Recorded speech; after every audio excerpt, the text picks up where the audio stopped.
അത് അങ്ങത് പറഞ്ഞപ്പോ പ്രണവവേദം ഒറ്റവാക്കിൽ പറഞ്ഞാല് പ്രാണന്റെ പ്രയാണത്തിൽ ഉണ്ടാകുന്ന ഇന്നലത്തെയും ഇന്നത്തെയും നാളത്തെയുമായിട്ടുള്ള അറിവുകളുടെ ശേഖരം, അറിവുകളുടെ കൂട്ടമാണ് പ്രണവവേദം.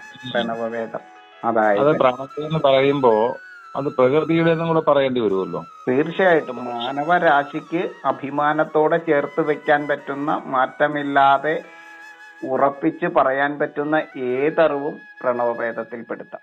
ഇപ്പൊ പ്രകൃതിയിലെ എല്ലാ സമസ്ത ചരാചരങ്ങളുടെയും ഇന്നലത്തെയും ഇന്നത്തെയും നാളത്തെയും അതെ ആകെ തുകയാണ് പ്രണവവേദം. അതെ, മാനവരാശി ചേർത്ത് വെച്ചിരിക്കുന്ന അറിവുകളാണ് പ്രണവവേദം. അതുകൊണ്ട് തന്നെ അത് അമൂല്യമാണ് അല്ലേ? അമൂല്യമാണ്. അത് പ്രാണന്റെ പ്രയാണത്തിലൂടെ തന്നെ പരമ്പരയായിട്ട് പോകുന്നതാണ്. ഭാരതത്തിന്റെ എല്ലാ ചരിത്രങ്ങളും പ്രണവവേദത്തിൽ പെടും. അപ്പൊ പ്രണവവേദത്തില് ആദ്യം അങ്ങ് പരാമർശിച്ച നമ്മൾ ഇന്ന് അറിഞ്ഞിട്ടുള്ള 4 വേദങ്ങളും ഉൾപ്പെടും. അതെ, ശ്രുതികളായി നിൽക്കുന്ന വേദങ്ങളും സ്മൃതികളായിരിക്കേണ്ടതും അതുപോലെ തന്നെ മഹത്തരമായിട്ടുള്ള കണ്ടെത്തലുകളും എല്ലാം ചേർന്നതാണ് പ്രണവവേദം. ഇപ്പൊ ഓക്കെ അല്ലേ?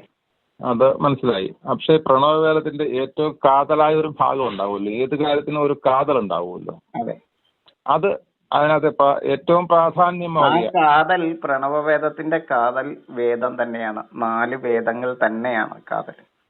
അതിന് മാറ്റമില്ലാത്തതാണ്.